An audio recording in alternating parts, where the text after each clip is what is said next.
England, November 1943. The air in the bombed village tasted of coal dust and old rain, heavy and metallic, and the square breathed slow like a man who had lost too much sleep. Cracked cobbles glistened with oil and water, and the tents of a makeshift military aid station lined one side. Beyond them, a single lamp swung and threw a thin cone of yellow onto a woman tied upright to a post. Lieutenant Samuel Hayes moved through the crowd with his raincoat soaked at the collar, and his boots leaving wet prints, the leather of his gloves creaking when he reached for the evidence tag that someone had pinned to the post. A sound cut across the murmurs, not a call for mercy, but a short, stifled sob that sounded like surprise more than pain. In that breath, he could smell boiled cabbage from a nearby kettle, the sharp tang of disinfectant from the hospital tent, and the faint perfume of a scarf wrapped around the nurse name tag. A decision would be required in a minute, a choice that could mark him in the ledger of history or in the quiet of his own conscience. The woman at the post was Margaret Blake, nurse. What would a soldier do when the crowd wanted blood and the ledger of orders set to stand aside? The crowd had names and faces that mattered, and they voiced them loud. She bandaged enemy soldiers, Father Thomas spat, his voice rough like gravel, and the priest lifted a hand that shook. She brought them water when they bled on our floor, Marta the seamstress said, wiping her hands on her apron until the cloth left dark smears. If she tended them, she helped them to fight again, Private James O'Connor muttered, kicking at a puddle. Corporal Agnes Reed, who ran the ration line, struck a match and let the brief flare of light fall across Margaret's wrists. Lieutenant Hayes heard each accusation like a stone dropped in still water. He stepped forward.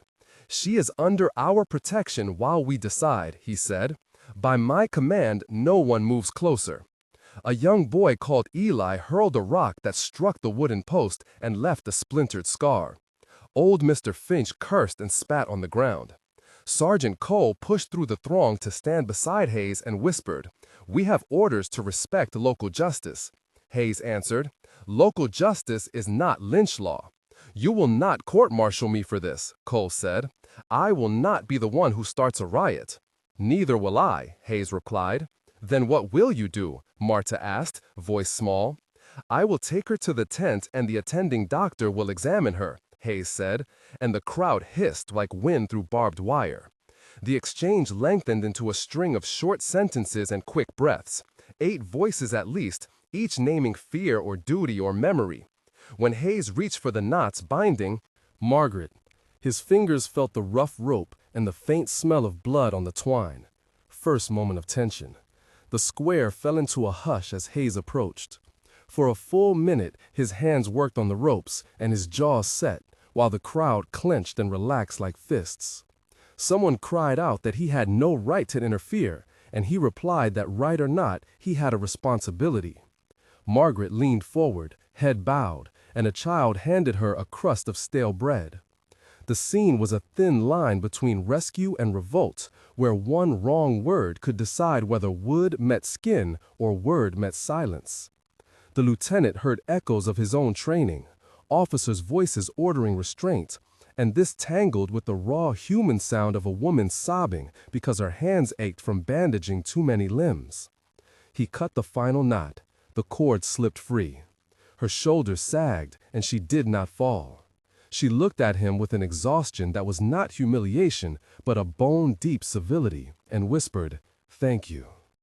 They moved her to the nearest tent. Inside the hospital of canvas and heat, the smell changed to boiled water, antiseptic, and the hot iron tang of blood drying on cloth. Dr. Abram bent over a makeshift cot. Nurse Margaret kept her jaw tight and her hands folded, as if holding herself together.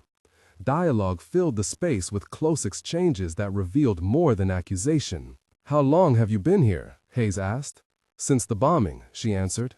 "You were seen aiding enemy wounded," Sergeant Cole said, looking at her hands. "I treated anyone who came," she said. "A nurse treats the hurt," Father Thomas said. "Is that treason?" Marta asked. "I bandaged him because he bled in my doorway," Margaret said. "He was a boy," Eli said, voice cracking. "He had a dog tag," Private O'Connor said. "We do not know that he is enemy," Dr. Abram responded. "We did, and we took him in," Hayes said. "You risked your life," Agnes Reed said softly.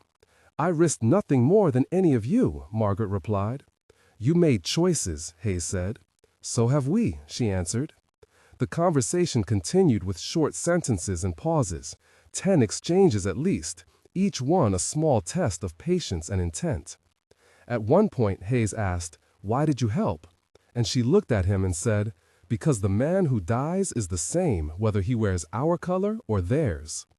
The tent smelled of boiled apples and the faint smoke from a stove.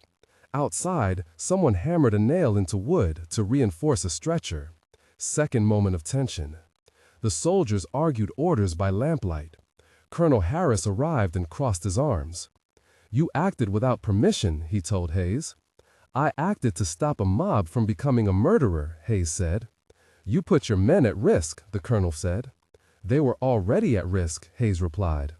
The words fell like small stones against an unbending wall of regulation and discipline. For a long minute, the room listened only to boots and a clock. Hayes remembered his father telling him, "Orders are paper, people are flesh." That memory flared and cooled, and then he spoke. "If we do not protect those who care for the wounded, our cause becomes no different from the enemy." The colonel did not answer. The choice hovered. A ledger might mark a reprimand. A life might be saved. The silence stretched until the colonel wrote a line in his notebook and pushed it across the table without folding it. "You will document your actions," he said, ambiguous as fog. Backstory of Lieutenant Samuel Hayes. He had been 19 when he left his small town in Lancashire, his pockets heavy with coins for a bus that never came, and a letter folded into a pocket. He learned to read maps by the dim light of a coal fire and to pack men into trucks like a man packing apples, each choice measured and tight. He had been promoted once for a night when his unit held a bridge against the patrol, and he ordered his men to lie low while he walked down the road to speak with the enemy captain, returning with a bargain that cost him applause and won the lives of 10 soldiers. In training, he had learned to follow orders without question, to be a gear in a greater machine, and he had obeyed. Then, at Alamein, he discovered that orders could be wrong, not by mistake, but by the coldness of perspective. And he watched a medic named Tom fall and be left because the schedule said to move. That image had stayed in his bunk, sharp as a splinter. He had lost his mother to illness in a year when no leave was granted, and he had not arrived in time, a failure he carried under his uniform. These losses were not heroic memories. They were small debts that nudged him awake at 4 in the morning. He kept a worn photograph of a sister who had once sewn quilts for the parish in his pocket. Her name was Anna. He remembered her handwriting on a postcard that said simply, "Do not let the world make you harder." That line had been a compass during nights when orders and morality diverged. In private, he cut bread thin and shared it with a private who had been homesick, and that small kindness was as binding to him as any manual. Those failures and small mercies shaped the decision he now made at the post. Margaret Blake had a past that made her hands quick and certain. She had trained at a hospital near Liverpool, where she learned sutures in a room that smelled of iodine and warm broth. She had 3 siblings, one lost to a factory accident, and she had learned to bandage a hand so a child could still grasp it. Spoon. In the month before she was tied to the post, she had carried a bundle of clean bandages through shelling to reach a house where both sides had been hurt. She did not ask questions of the living or the dying. She only worked, and her supervisor, Sister Evelyn, had once said, "She treats the hurt as if it were a moth fragile in her hands." That quiet competence had earned her gratitude from some and suspicion from others. Her mouth had a scar from a childhood fever. Her eyes had a way of looking at wounds and seeing the person behind the bruises. She moved through the tents with a steady breath and a firm step. There were many secondary figures that threaded the camp and square.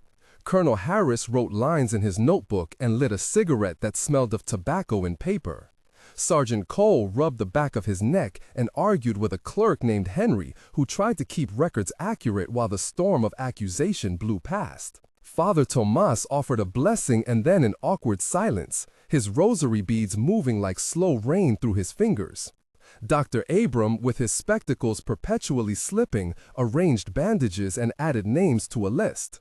Marta the seamstress sewed a tiny flag into a hem as if stitching calm into clothing. Eli, the boy, kept his eyes on Margaret as if she were a lighthouse.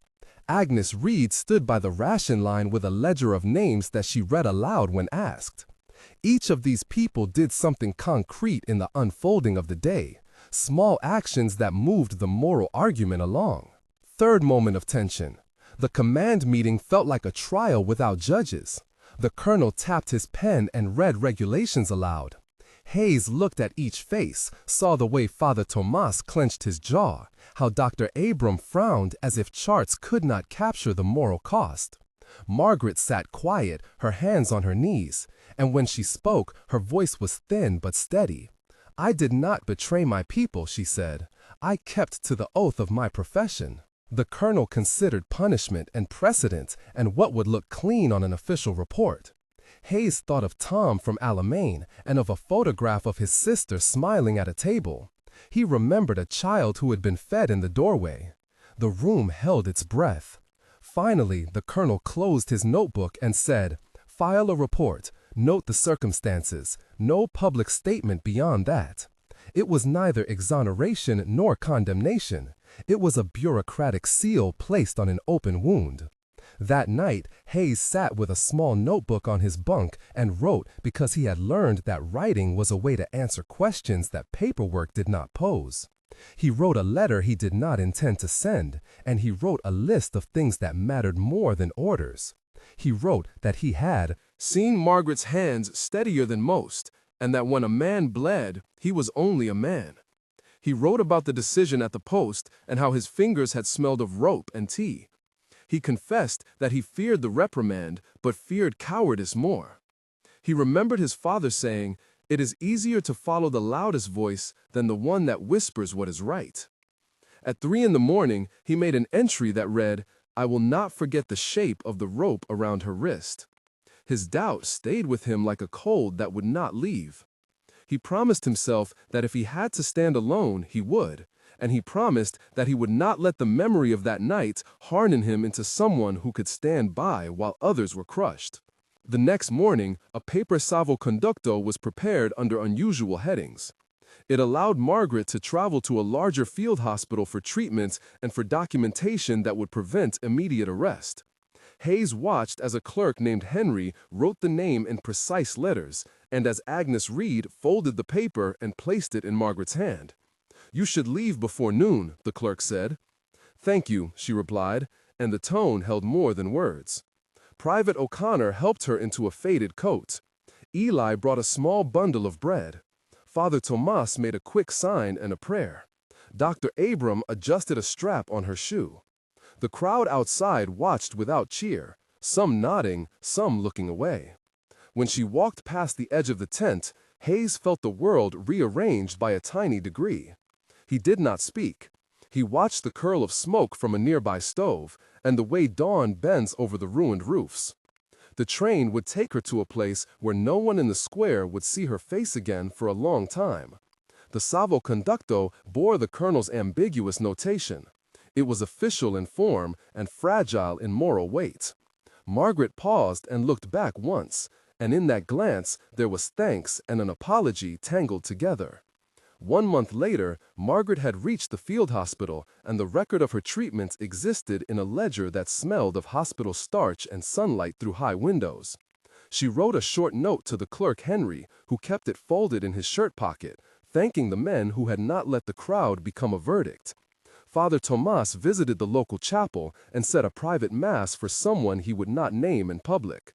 Private O'Connor received a small commendation for assisting with the safe transfer.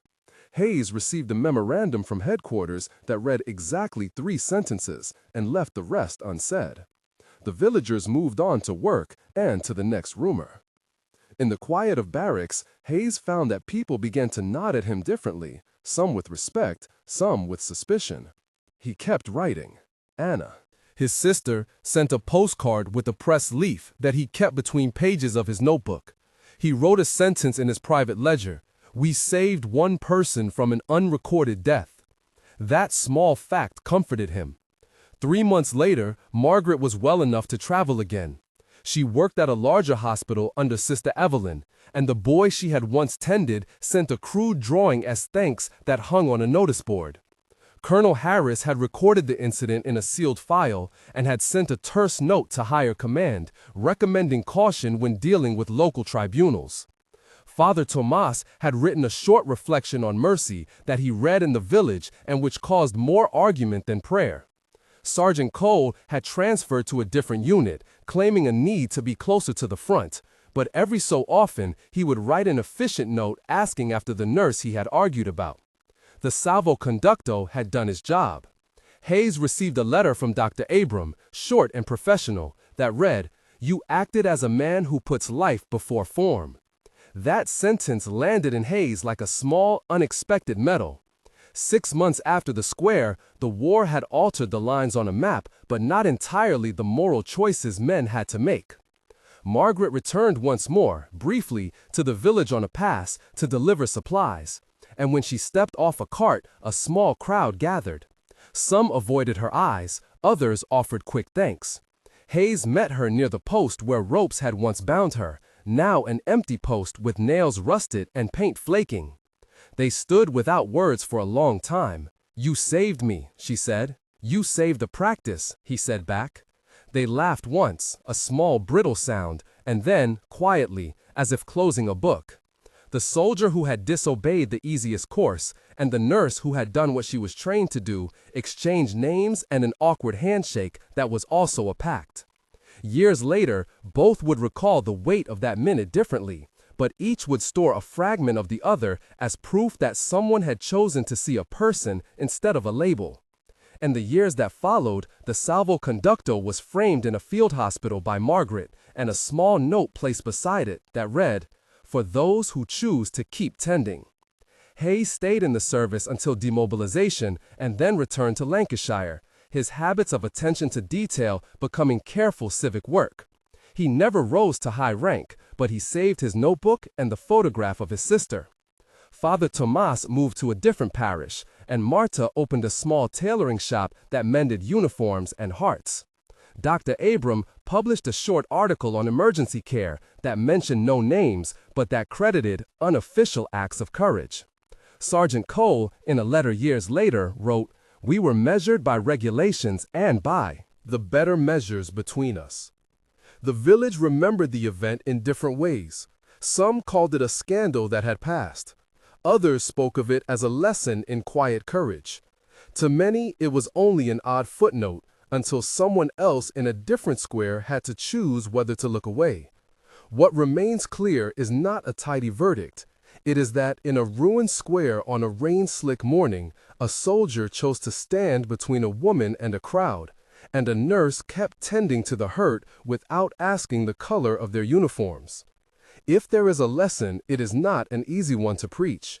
Sometimes the truest duty arrives as a contradiction to the written order, and sometimes the smallest acts of protection are the ones recorded only in the memory of those who were there. If this story touched you, consider leaving a word below about what you would have done in that square. Share this video so the memory of a decision that chose life over retribution can find another human heart. If you want more stories that look at the quiet choices in extraordinary times, subscribe and help keep these memories alive. In the end, not every hero wears a medal, and not every act of duty fits neatly on a page, but some decisions, simple and immediate, can alter the course of a life.